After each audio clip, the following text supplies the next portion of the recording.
എല്ലാവർക്കും പപ്പായയുടെ പുതിയൊരു എപ്പിസോഡിലേക്ക് സ്വാഗതം. ഇന്ന് നമ്മൾ ഉണ്ടാക്കുന്നത് ഒരു അടിപൊളി ഫിഷ് ബിരിയാണിയാണ്.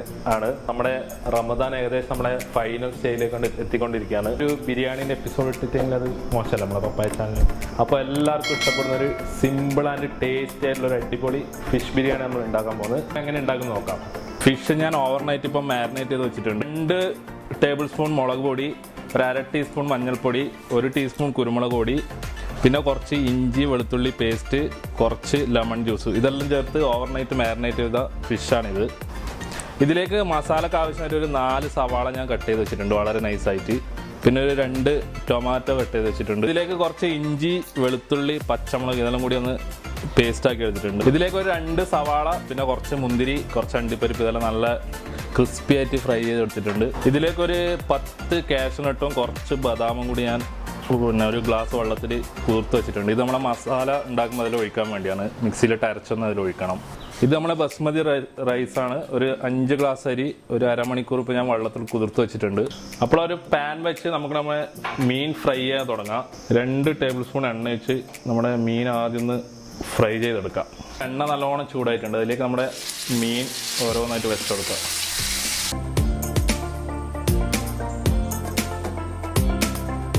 ഫിഷിൻ്റെ ഒരു സൈഡ് നല്ലോണം ഫ്രൈ ആയി വന്നിട്ടുണ്ട്. അപ്പോൾ നമുക്കൊന്ന് മറച്ചിട്ട് കൊടുക്കാം. അപ്പോൾ നല്ലോണം അടിപൊളിയായി ഫ്രൈ ആയിട്ട് വന്നിട്ടുണ്ട്. അപ്പോൾ നമ്മുടെ റൈസ് ഉണ്ടാക്കാൻ തുടങ്ങാം. അടുപ്പിലേക്കൊരു വലിയ പാൻ വെച്ചിട്ട് അതിൽ ആവശ്യത്തിൽ വെള്ളം ഒഴിച്ച് കൊടുക്കുക. അപ്പം ഞാൻ റൈസ് വറ്റിച്ചെടുക്കല്ലായിരുന്നു, ഊറ്റിയെടുക്കുകയായിരുന്നു. അതുകൊണ്ട് തന്നെ വെള്ളം നിറച്ചെടുക്കുക. വെള്ളം നന്നായി തിളച്ച് വന്നിട്ടുണ്ട്. അതിലേക്ക് നമുക്ക് കുറച്ച് സ്പൈസസ് ഇട്ട് കൊടുക്കാം. കുറച്ച് ഏലക്ക, കുറച്ച് കുരുമുളക്, പട്ട, ഗ്രാമ്പു, ഇതെല്ലാം കൂടി ഒന്ന് ഇട്ട് കൊടുക്കുക. നല്ലോണം ഒന്ന് തിളപ്പിച്ചെടുക്കുക. ഇതിലേക്ക് ഞാൻ ഒരു 4 കഷ്ണം ഇതേപോലെ സ്ലൈസ് ചെയ്ത ലെമണും കൂടി ഇടുന്നുണ്ട്. അതൊന്ന് നല്ല ഫ്ലേവറും കിട്ടും, പിന്നെ ചോറ് ഒട്ടിപ്പിടിക്കുകയും ചെയ്യില്ല. അതുകൊണ്ട് ഞാൻ ഇത് ഇടുന്നത്. വെള്ളം നല്ലോണം തിളച്ച് വന്നിട്ടുണ്ട്. ഇതിലേക്ക് ഉപ്പ് കുറച്ച് അധികം ഇടണം, കാരണം ചോറിലേക്കും പിടിക്കാൻ വേണ്ടി ഉപ്പ് കുറച്ച് കടന്ന് നിൽക്കണം. ഇതിലേക്ക് ഒരു 2 ടീസ്പൂൺ നെയ്യും കൂടി ഒഴിച്ചു കൊടുക്കുക.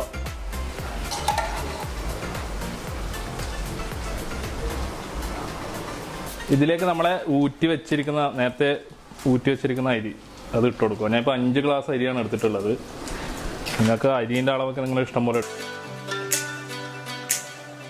നമ്മുടെ ചോറ് ഏകദേശം ഒരു 90% ഇതാ വെന്ത് വന്നിട്ടുണ്ട്. ഫുള്ളായിട്ട് വേണ്ട, ബാക്കി നമുക്ക് ദമ്മിടുമ്പം വേവിച്ചെടുക്കാം. ചോറ് റെഡി ആയിട്ട് നമുക്ക് തീ ഓഫ് ചെയ്ത് നോക്കാം.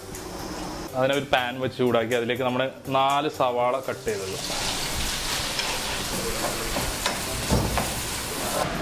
നമ്മുടെ ഉള്ളിയെല്ലാം അടിപൊളിയായിട്ട് വഴണ്ട് വന്നിട്ടുണ്ട്. ഇനി ഇതിലേക്ക് നമുക്ക് നേരത്തെ അരച്ചു വെച്ച ഇഞ്ചി, പച്ചമുളക്, വെളുത്തുള്ളി ചേർക്കാം. അതിലിപ്പോൾ ഒരു 10 പച്ചമുളക്, ഒരു 10 വെളുത്തുള്ളി, ഒരു വലിയ കഷ്ണം ഇഞ്ചി, ഇതെല്ലാം കൂടി അരച്ച പേസ്റ്റിലേക്ക് ചേർക്കാം. ഇഞ്ചി, വെളുത്തുള്ളി, പച്ചമുളക് നല്ലോണം വഴണ്ട് വന്നിട്ടുണ്ട്. ഇനി ഇതിലേക്ക് നമുക്ക് മസാലപ്പൊടികൾ ചേർക്കാം. ഇതിലേക്ക് ഒരു 1/4 ടീസ്പൂൺ മഞ്ഞൾപ്പൊടി, 1 ടീസ്പൂൺ മുളക് പൊടി. ഞാൻ മുളക് പൊടി അധികം ഉപയോഗിക്കുന്നില്ല, കാരണം ഈ പച്ചമുളകിൻ്റെ എരിവാണ് ഇതിൽ വേണ്ടത് കാര്യമായിട്ട്. അപ്പോൾ ഒരു കളറിന് വേണ്ടി മാത്രം ഒരു ടീസ്പൂൺ മുളക് പൊടി, ഇതും കൂടി ഇട്ട് നല്ലോണം വഴറ്റി കൊടുക്കുക. ഇതിലേക്ക് നമുക്ക് ബിരിയാണി മസാല ചേർക്കാം. ഇതിപ്പോൾ ഞാനിവിടെ പൊടിച്ചതായിരുന്നു ഫ്രഷായിട്ട്. ഒരു 5-6 ഏലക്ക, തക്കോലം, പട്ട, ഗ്രാമ്പൂ, പെരിഞ്ജീരകം, സാജീരകം, നല്ല ജീരകം എല്ലാം കൂടി പൊടിച്ചെടുത്ത ഗരം മസാല ഇതിലേക്ക് ഇട്ട് കൊടുക്കുക. ഒരു 2.5 ടീസ്പൂൺ ഉണ്ടാവും. ഇതിലേക്ക് കട്ട് ചെയ്ത് വെച്ച 2 തക്കാളി, അതും കൂടി ഇട്ട് നല്ലോണം ഒന്ന് മിക്സ് ചെയ്ത് കൊടുക്കുക.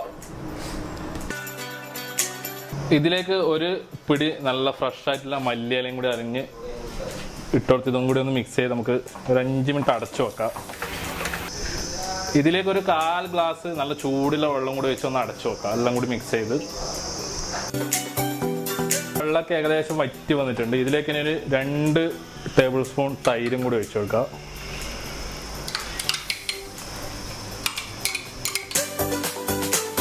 നമ്മുടെ തൈര് വെച്ച് നല്ലോണം മിക്സ് ചെയ്ത് കൊടുക്കുക. അല്പം നല്ലോണം മിക്സായി വന്നിട്ടുണ്ട്. ഇതിലേക്ക് ഇപ്പം ഞാൻ നേരത്തെ ഫ്രൈ ചെയ്യാൻ വെച്ച മീൻ ഒരു കഷ്ണം എടുത്ത് മാറ്റി വെച്ചിട്ടുണ്ടായിരുന്നു.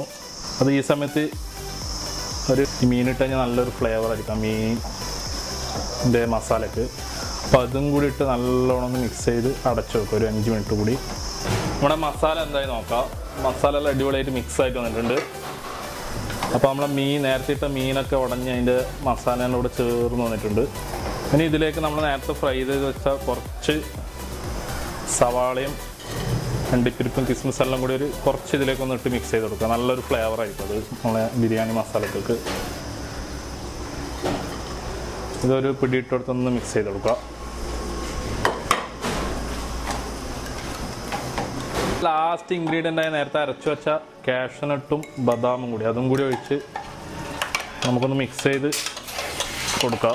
ഇത് ഓപ്ഷനിലാണ്, നിങ്ങളുടെ കയ്യിൽ ഉണ്ടെങ്കിൽ മാത്രം ചേർത്താൽ മതി. ഇപ്പം ഞാൻ ഇതും കൂടി ഉണ്ടെങ്കിൽ നല്ലൊരു ടേസ്റ്റ് ആയിരിക്കും നമ്മുടെ മസാലക്ക്. അപ്പോൾ നമ്മുടെ കാഷ്യൂനട്ട് ഇട്ട് ഒരു 5 മിനിറ്റ് ഒന്ന് അടച്ചു വെച്ചതിന് ശേഷം നമുക്ക് നമ്മളെ നേരത്തെ ഫ്രൈ ചെയ്ത് വെച്ച മീൻ ചേർക്കാം. മസാല ഇപ്പോൾ റെഡി ആയിട്ടുണ്ട്. അതിലേക്ക് നമ്മൾ നേരത്തെ ഫ്രൈ വെച്ച മീൻ ഓരോന്നായിട്ട് ഇട്ട് കൊടുക്കാം. കല്ലിട്ടൊന്ന് മീൻ പൊടിയാണ്ട് നമുക്ക് ഇതിൻ്റെ മുകളിലേക്ക് അതിൻ്റെ മസാല ആയി കൊടുക്കുന്നു. മസാല എല്ലാം നല്ലോണം നമ്മൾ മീനിൽ മിക്സ് ചെയ്ത് വെച്ചിട്ടുണ്ട്. കുറച്ച് മല്ലിയിലയും കുറച്ച് നമ്മൾ നേരത്തെ ഫ്രൈ ചെയ്ത് വെച്ച ഓണിയനും ഇതെല്ലാം കൂടിയിട്ട് ഒന്ന് ഇട്ടിച്ചിട്ടൊരു 5 മിനിറ്റ് മൂടി വെച്ചാൽ നമ്മളെ ടേസ്റ്റി ആയിട്ടുള്ള മസാല റെഡി ആയിട്ടുണ്ട്. ഇപ്പം എല്ലാം റെഡി ആയിട്ടുണ്ട്. നമ്മളെ ഫിഷ് ബിരിയാണീൻ്റെ മസാല ഞാൻ വേറൊരു പാത്രത്തിലേക്ക് മാറ്റിയിട്ടുണ്ട് ദമ്മിടാൻ വേണ്ടി. അപ്പോൾ ആദ്യം ഒരു ലെയർ നമ്മുടെ ഫിഷിൻ്റെ മസാല ഇട്ട് കൊടുക്കുക. പിന്നെ അതിൻ്റെ മുകളിൽ കുറച്ച് നമ്മുടെ നേരത്തെ വറുത്ത് വെച്ച അണ്ടിപ്പരിപ്പ്, കിസ്മിസ്, സവാള എല്ലാം കൂടി കുറച്ചൊന്ന് അതിൻ്റെ മുകളിൽ ഇട്ട് കൊടുക്കുക. അതിൻ്റെ മുകളിലേക്ക് നമ്മൾ നേരത്തെ റെഡിയാക്കി വെച്ച റൈസ് ഒരു ലെയറായിട്ട് ഇട്ട് കൊടുക്കുക. നമ്മുടെ അണ്ടിപ്പരിപ്പ്, കിസ്മിസ്, സവാള വറുത്തത്, ഇതിൻ്റെ കൂടെ ഞാൻ കുറച്ച് നമ്മളെ ഗരം മസാലേൻ്റെ ഇതും കൂടി ഇട്ടിട്ടുണ്ട്. അത് ഇട്ട് കൊടുക്കുക. ഒരു സ്പൂൺ നെയ്യ് ഒഴിച്ച് കൊടുക്കുക. നല്ലൊരു ഫ്ലേവർ ആയിരിക്കും. ഫിഷിൻ്റെ ലെയർ, രണ്ടാമത്തെ ലെയർ ഇട്ട് കൊടുക്കുക. ഫിഷൊന്നും പൊടിഞ്ഞു പോയിട്ടൊന്നുമില്ല, അത് പ്രത്യേകം ശ്രദ്ധിക്കണം നിങ്ങൾ. അപ്പോൾ നമ്മുടെ എല്ലാ ലെയറും ഞാൻ ഇതേപോലെ അടിപൊളിയായി സെറ്റാക്കി എടുത്തിട്ടുണ്ട്. പിന്നെ അവസാനമായിട്ട് ഒരു 2-3 ഡ്രോപ്സ് പൈനാപ്പിളിൻ്റെ ഫ്ലേവർ. ഇത് ഓപ്ഷണലാണ്, നിങ്ങൾക്ക് താല്പര്യം ഉണ്ടെങ്കിൽ മാത്രം വെച്ചാൽ മതി. നല്ല ടൈറ്റായിട്ട് മൂടി വെക്കുക. ഞാനിപ്പോൾ ഇത് ഡയറക്റ്റ് അല്ല ദം ചെയ്തെടുക്കുന്നത്. ഇതിൻ്റെ അടിയിലൊരു പഴയ ഫ്രൈയിങ് പാൻ വെച്ചിട്ട് അതിൻ്റെ മുകളിൽ വെച്ചിട്ടാണ് ഇതിപ്പോൾ ദം ചെയ്തെടുക്കുന്നത്. അപ്പോൾ നമുക്ക് തീ കത്തിച്ചെടുക്കാം. ടേസ്റ്റി ആയിട്ടുള്ള ഫിഷ് ബിരിയാണി ഇപ്പോൾ ഇവിടെ റെഡി ആയിട്ടുണ്ട്. നമ്മുടെ ദമ്മെല്ലാം ഇതപ്പോൾ ഓപ്പൺ ആക്കിയിട്ടുണ്ട്. ഇനി നമുക്കിതൊരു പ്ലേറ്റിലേക്ക് മാറ്റാം.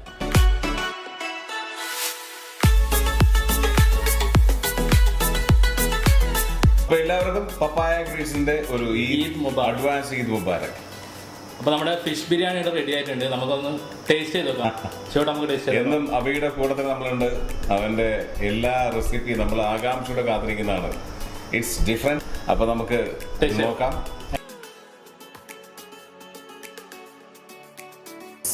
ഫിഷ് ബിരിയാണി സ്പെഷ്യലി വേറെ ഒന്നുമല്ല, നിങ്ങൾ ഇത് എക്സ്പീരിയൻസ് ചെയ്തിരിക്കണം.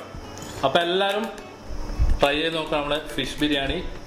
അപ്പോൾ അടുത്ത എപ്പിസോഡ് നല്ല റൈറ്റായിട്ട് വീണ്ടും കാണാം. Take care, bye bye. അപ്പോൾ എല്ലാവരും മറന്നു പോലെ നമ്മളെ സബ്സ്ക്രൈബ് ചെയ്യുക, ഷെയർ ചെയ്യുക, ലൈക്ക് ചെയ്യുക, കമൻറ്റ്സ് ചെയ്യുക.